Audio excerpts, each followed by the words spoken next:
Hello and welcome to Hot Dog and a Handshake Classic, coming to you from Sound Peak Audio and Design in Topeka, Kansas. I'm your host, Jayden and Shane. Joining me is my co-host, Shane Price.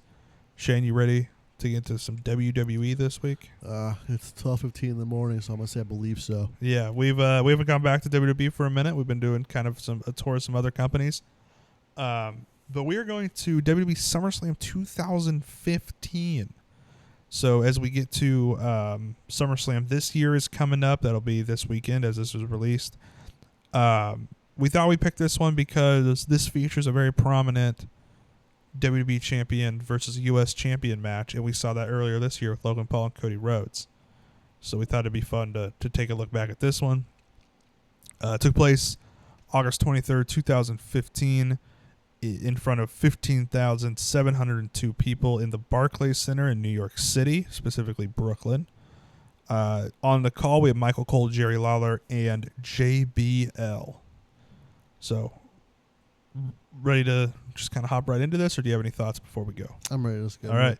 So we start with the host of SummerSlam, Jon Stewart from The Daily Show. He had just wrapped up his Daily Show run and was hosting SummerSlam in New York City. He brings out Mick Foley. He says that he needs Mick Foley to be his backup for an interview with Brock Lesnar. Foley thought they were supposed to be interviewing The Rock. He heard him wrong. And Foley went through the interview because he's scared of Brock Lesnar. What did you think of this little segment? I think it's kind of funny how they're playing up the scariness of Brock Lesnar. I didn't really get the Jon Stewart thing at the time. I liked Jon Stewart at the time. I don't really get it. I still don't. But hey, it's a fun little cameo, I guess. Yeah. I absolutely agree. It didn't really make a lot of sense to me at the time, but it's whatever. He doesn't do a whole lot except for really ruin the WWE title match. We start off with a match between Randy Orton and Sheamus. Randy, this was kind of about Randy stopping Sheamus from cashing in the Money in the Bank or something, and Randy wanting to get into the world title picture, and Sheamus wanting to be in the world title picture, whatever. So Randy gets busted open in this match the hard way. Sure, that was fun. Sheamus tries the battering ram, gets caught with an RKO out of nowhere. Sheamus hits 2 bro kicks for the win. What do you think of? Do you have any thoughts on this match? I'm gonna be real. I'm gonna say about I had a lot of thoughts on the matches just because it reminded me of hey, I realized this wasn't clear me WWE at the time. I guess, especially the down card matches. I like this match though. It was alright. I give it 3 stars. I'd probably agree with that. Yeah, it was a good opener. It didn't seem like it needed to be much. It was a non-offensive opener. So Then we get the primetime players, Darren Young and Titus O'Neil, defending the tag team titles against Los Matadores, which is Diego and Fernando, formerly known as Primo and Epico, accompanied to the ring by El Torito, of course. Someday we got to review WLC. Eventually, yeah. Yeah. They also this is a 4-way, so they're also facing the Lucha Dragons, which was Kalisto and Sin Cara, the second version of Sin Cara, Hunico, and the New Day, Big E and Kofi Kingston with Xavier Woods out there.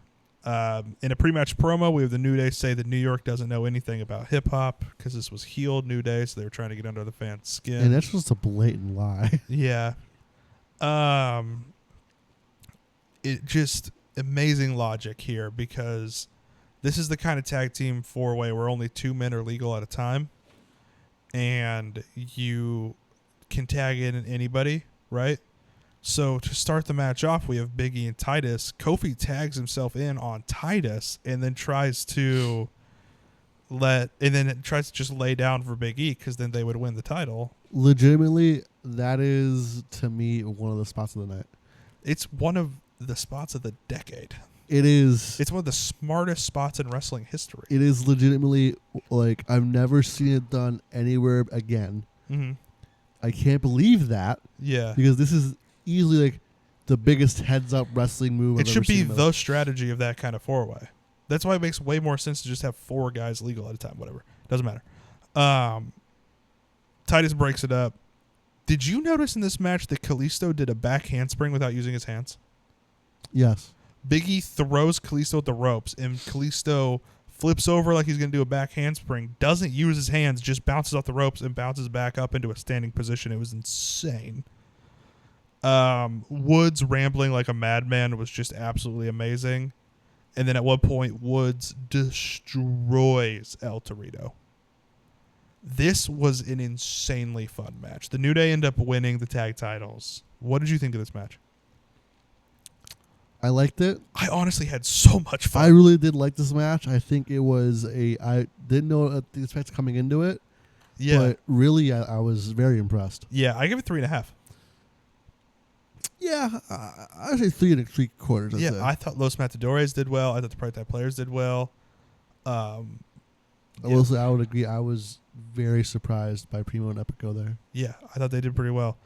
Moving on, we have Dolph Ziggler versus Rusev. Ziggler is accompanied by Lana. Rusev is accompanied by Summer Rae. This storyline was about Rusev getting mad at Lana and pushing her away. So Lana ends up going to Dolph Ziggler, which makes Rusev mad. Rusev has Summer Rae at his side now. It's a really bad, geriatric Vince McMahon storyline. I thought it was solid action in this match. Lana and Summer Rae got involved, which was whatever. It ended in a double count out. I think it was looking pretty good until the double count out finish. I just gave it 2.25. I didn't like much of this. What did you think? Yeah, I'll agree with you. It was Yeah, I think these two guys could have had a way better match.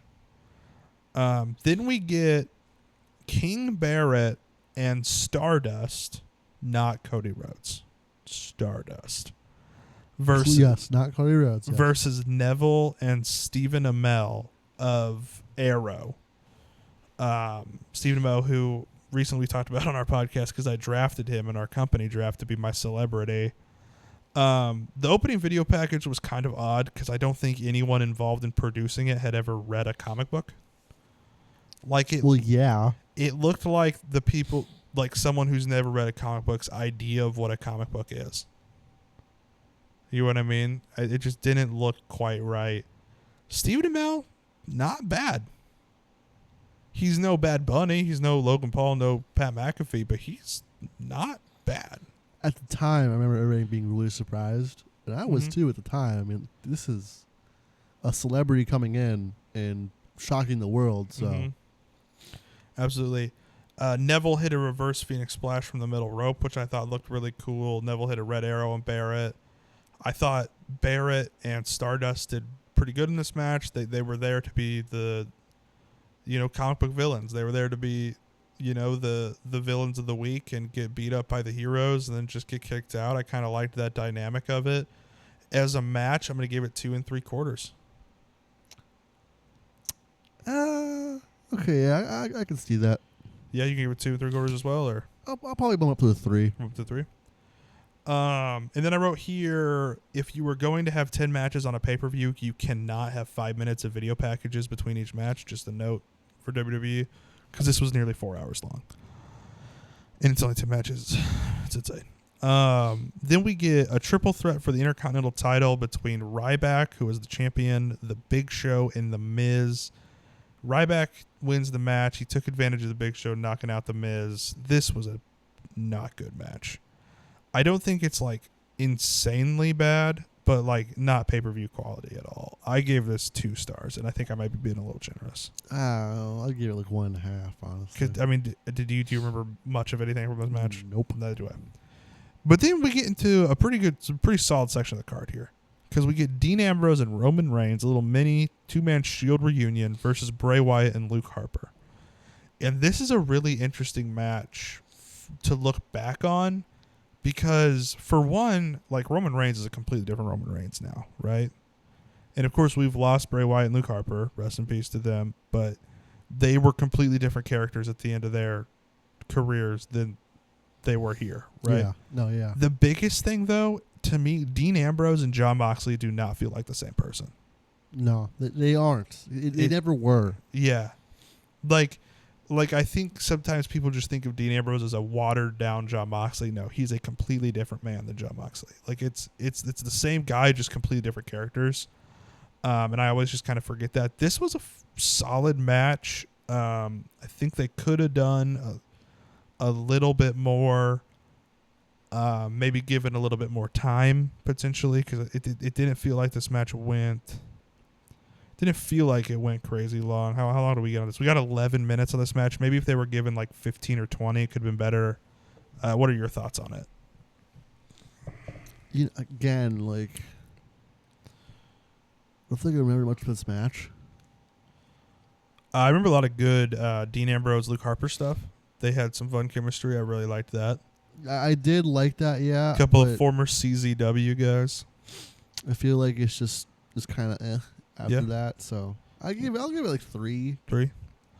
And then we get into what we picked this show for. We got John Cena defending the US title against Seth Rollins, who's defending the WWE title. So it is a double title match.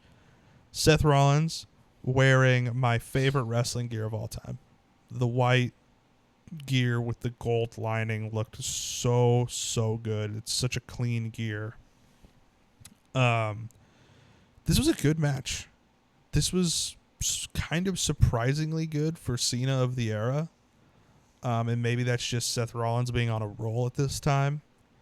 High impact, well-paced match for me. That's what I really like. I really liked the pacing of this match. It was really good until the abrupt kind of ending. Kind of like a big crash at the end of a well-paced match. What did you think? I agree. I think the ending kind of came out of nowhere. Because what happens is John Stewart runs in with a chair. You think he's going to help John Cena, but then he turns on John Cena, and he would later explain that it was because he didn't want Cena to tie Ric Flair's record. Well, joke's on you, John Stewart. He ended up tying it anyway. Where were you at Rumble 2017? Not being the host of Daily. I don't know. It was it was still a good match. I think this could have been excellent if it wasn't for this finish. If it had a real finish, I give it 3.5 stars. I can see that. I think I'm gonna give it like 4.5 out the finish. Mm-hmm. With the finish, I'm gonna say I agree actually. 3.5, yeah. And I like John Stewart. Yeah. Then we get the kind of culmination of the first phase of the Divas Revolution. Team Bella, which was Alicia Fox and the Bella Twins, versus Team Bad, which was Naomi, Sasha Banks, and Tamina, versus PCB, which was Paige, Charlotte, and Becky Lynch. It was an elimination match, not single like person elimination. Like if you got pinned, your whole team was eliminated. Brie pins Tamina to eliminate Team Bad. Becky gets the pin for PCB to win. For me, it just really felt like the best wrestlers in this match had a lot of room to grow still. And the other ones just were kind of some remnants of the Diva era. What did you think of this as kind of a preview for what would be to come the next, almost a decade since? I thought it was all right. Mm-hmm. Yeah, I think you definitely see what they saw in 3 of the 4 horsewomen being Becky, Charlotte, and Sasha, right? You see what they saw in Naomi, Paige. This is kind of like the best that Paige will ever be, which is kind of, at the time, I don't think you would have expected that, but it's kind of unfortunate. This is kind of where she plateaus, right? And then Tamina, Alicia Fox, and the Bellas were just kind of the leftovers from the Diva era. They were just kind of carrying the torch of a previous era. And then real graps. Oh, I gave that 2 3/4. What'd you give to that one? I'll say 2.5. 2.5. Real graps time, though. The hidden gem of this show. Cesaro versus Kevin Owens. A match that I had forgotten completely had happened because ultimately it doesn't feel like there was a whole lot of storyline to it. They just threw this match on the show. What did you think of this match? It was pretty good. Mm-hmm. This was what I was looking forward to the most. Mm-hmm. And it did deliver to me, which I was kind of concerned about going into the show. Yeah, it definitely did. It was a very different style than the rest of the card. Cesaro just working insanely athletic. And I think that's why it was so good, is that it was so different. Yeah. Well, it was kind of like we talked about Joka and I's favorite part of our TakeOver New York review was, I mean, obviously the main event was the best match, but when we went to do the awards and we couldn't pick the main event, we picked Pete Dunne and Gunther because it was just like this hard-hitting, just like brawl in the middle of this athletic showcase that was NXT at the time. This was just like, this is professional wrestling on a sports entertainment card. Because everything to this point, the whole Diva thing, Jon Stewart, Stephen Amell being there, the Dolph Rusev angle, like that's all sports entertainment, right? This was professional wrestling. And it was just an awesome match, and I gave it 4.5 stars. I'm going to agree with you there. 4.5? Yeah. All right. And then the main event, Brock Lesnar and The Undertaker. So this, I didn't pick it for this because I kind of forgot about my connection to this match. But in the build up to this, and they heavily feature in the promo package, there is a locker room clearing brawl on an episode of Monday Night Raw. That episode happened in Kansas City, Missouri at the Sprint Center. And let's see, May of 20, or not, no, it was July of 2015. So I would have been like turning 12 around the time of this happening. A 12-year-old Jayden Gidswider was in that crowd and watched that happen. And it's one of the coolest things I've seen. I mean, it was the coolest thing I'd seen live until I saw Kenny and Vikingo. But so I kind of have a connection to this match. The other thing is, thinking about this in the context of, you know, we're reviewing the show because of this year's SummerSlam coming up. Doesn't this have a similar big fight feel to Drew and Punk? Yeah. Like, this is the big fight feel. Yeah, it really does. Like, this main event's the show because it's two absolute legends, right? We are still kind of thinking that it's, as of this recording, thinking that it's going to be Cody Solo main eventing the show. But, like, Punk and Drew is the only match on that card that has just the gravitas that this match had. It doesn't have the Paul Heyman that this match has, which, by the way, just another incredible Paul Heyman performance. Shocker. It starts with the brawl, and it's classic Taker, it's classic Lesnar. It is not going to be perfect in-ring excellence, but they're going to tell you a story, right? At one point, Lesnar has Undertaker in the Kimura when the bell rings because the timekeeper thought he saw Taker tap. While Robinson is yelling at the bell guy, Taker low blows Lesnar, and then Lesnar passes out to a Hell's Gate for the win. Another thing that happened in this match, the famous gif of Undertaker sitting up and him and Lesnar laughing at each other was from this match. Did you notice that? Oh, yeah, I did. I knew it was at the time, too, so I was expecting it to kind of happen, but I forgot that it was this match. Seeing it happen kind of got me. Mm-hmm. What'd you think of this? I did like it. Yeah, you know what? It felt like the last time we saw a real fire from The Undertaker. You know what I mean? Like, there was some emotion to this performance that he just kind of loses as the years go on and he gets older and it gets harder. You know what I mean? But there was like some real emotion to The Undertaker here. This was his first non-WrestleMania pay-per-view appearance or pay-per-view match since 2010. So it had been 5 years since he'd wrestled at anything other than WrestleMania. So we're already well into part-timer Undertaker. But yeah, him getting revenge for the streak, it felt like it really meant something. I gave this 4 stars. What do you think of it? I'm gonna give it 4.5. 4.5. All right, there you go. I also am a big Undertaker guy. Okay. So match of the night, this or Owens and Cesaro. I would say Owens Cesaro just edges it out. Mm-hmm. It's really an argument of this had probably better storytelling, but that had better wrestling. You know what I mean? So it's kind of between. Let's get to our categories though. Best moment. I think it has to go to for me, it's the Undertaker Lesnar laughing spot. Like no, that it gif. is. Yeah. It is. Yeah. Yeah. That's absolutely it. MVP of the night. Who had the best singular performance in your eyes? I'm gonna say the Undertaker. Undertaker. See, I'm at a tough one here, right? Because Taker had a great performance. I think Cesaro did great, and also Seth was doing really good until his match just ended in kind of a dumb way. So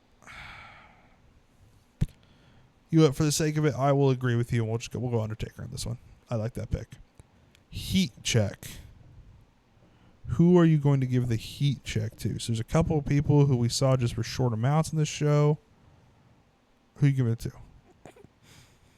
You know what? I'm actually gonna give it to Jon Stewart. Jon Stewart? All right. I like that. I'm gonna give it to Mick Foley. I liked his opening segment. I thought that was a really fun way to open the show, and I liked it. I liked Mick Foley in that. I think as a celebrity who wasn't wrestling, Mm-hmm. Jon Stewart did well enough Yeah. in the whole costing Cena part, Mm-hmm. and also the opening was pretty good.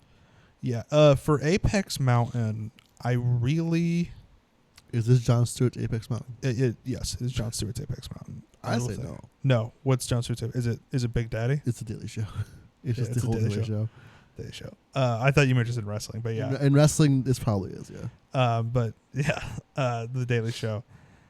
I think I only have one Apex Mountain question for you. Is this the Apex Mountain of Seth Rollins? No. What do you think is? Do you think his last world title reign beat it? It's a Mania. It's Mania 31. Mania 31 with the cash in? Yeah, that was he's gonna be chasing that for the rest of his career. Well, I what he mean, does. Okay, so in a singular moment sense, that is. What about in a more grand career sense? Is 2015? Would you give this title run maybe the Apex Mountain of his career? Yeah, I would. As a more of a span. Yeah, Because he does a lot of great work with the title. I don't want to diminish the work with the title just because of how awesome the way he won it was. You know what I mean? How awesome the heist of the century was. But I think we could talk about that. So Jon Stewart and Seth Rollins. I like that. Surprise of the show. What was the most surprising for you?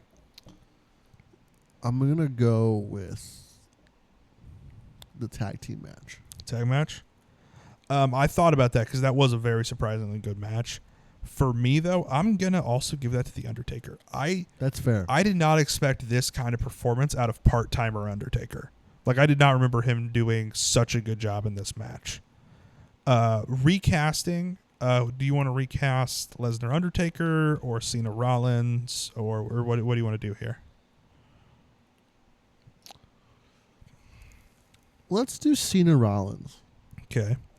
So Cena and Rollins.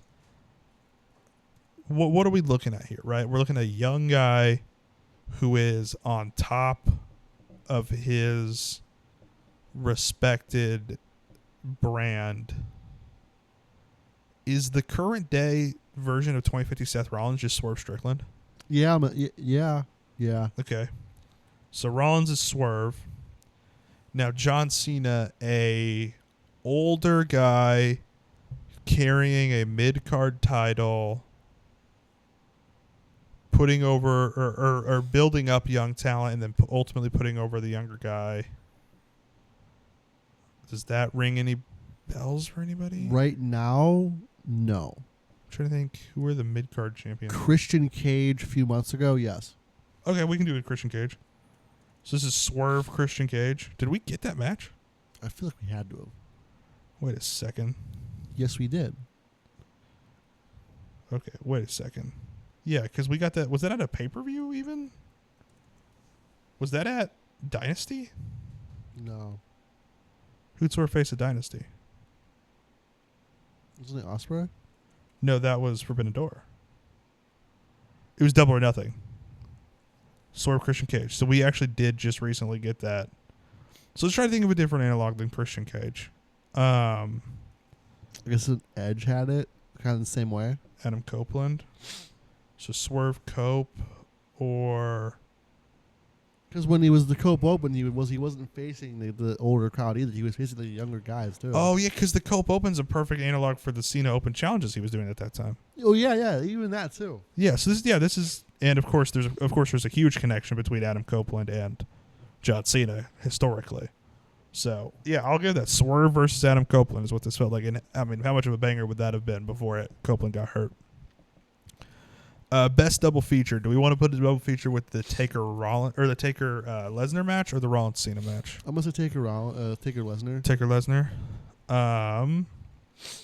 What would you suggest from this standpoint? I'm gonna say Lesnar Rock.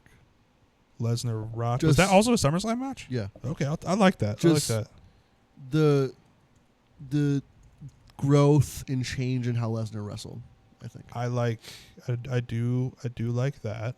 Yeah, I think we'll just stick with that. I like that one.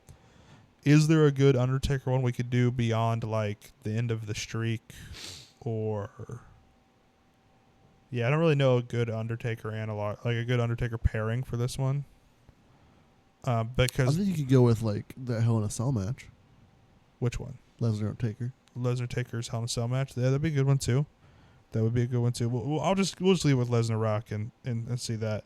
Does anything from this make the Wrestling Criterion collection? No, there's no 5-star. So no 5-star. No huge moments. If there was an opposite of a Criterion collection, would the Jon Stewart interference make that? No, because it's not the horrible. Worst of the worst. Oh, okay. It's like it's not a total failure. I guess It got the heat. Would Sheamus's haircut make it? Yes. Okay, got it. I want to get on to our classic hot dog, classic handshake. Sure. I picked this for Rollins Cena, which I don't even think is in the running here. I think for me, I think I got to give it to Owens and Cesaro. It was the best match of the night. I really loved it. I'm going to go with that. What'd you give it to? I'm going to agree with you. Cesaro. That was the best match of the night, and it was my favorite part of the night. So I think Rollins Cena with like literally just a normal finish is probably the better match, right? Because it was such a good build up to that moment. It really was. Mm-hmm. All right, so that is our. We got to do our out of 10 score. Almost forgot about that. Rating this show out of 10. Last week you gave Death Before Dishonor a 7, which was the same you gave the week before the G1 Climax final. What are you giving this one out of 10? Can you repeat the last scores again, please? Death Before Dishonor and G1 final both got a 7. I'm going to say a 6. Say 6. I also gave this a 6. That's right on par where I thought King of the Ring 98 and TLC 09 were. It's a point lower than what you gave those shows. So it's 6 for that. I thought that's pretty good. So of course, if you've been following the podcast, as we talked about a couple weeks ago, we did a Pro Wrestling Noah show that just because of a computer crash, the files got lost, unfortunately. So next week we are going to a different Noah show. I think we will eventually re-review. We'll get back to that one because that last match is too special to not just talk about. Yeah. But this time we are going to Noah Destiny from 2005. So, do you want to give just like a brief introduction into what this show is? Yeah, so it's the biggest Noah show. It's in Tokyo Dome. It's almost a sellout. It's got a star-studded card. Okay. Kawada, Tenryu, Tanahashi, and of course Kenta and Misawa, Shiozaki, Naomichi Marufuji. So it's just like a starters pack into 2000s Noah is kind of the show. Okay. All right. Yeah, I think that's all for this one. If you enjoyed this episode, check out, like we said, we got Ring of Honor shows, New Japan show, NXT, more WWE, whatever you want to check out in our classic review catalog. Definitely check out our weekly episodes where we recap everything that happened in wrestling that week. And remember to enjoy wrestling.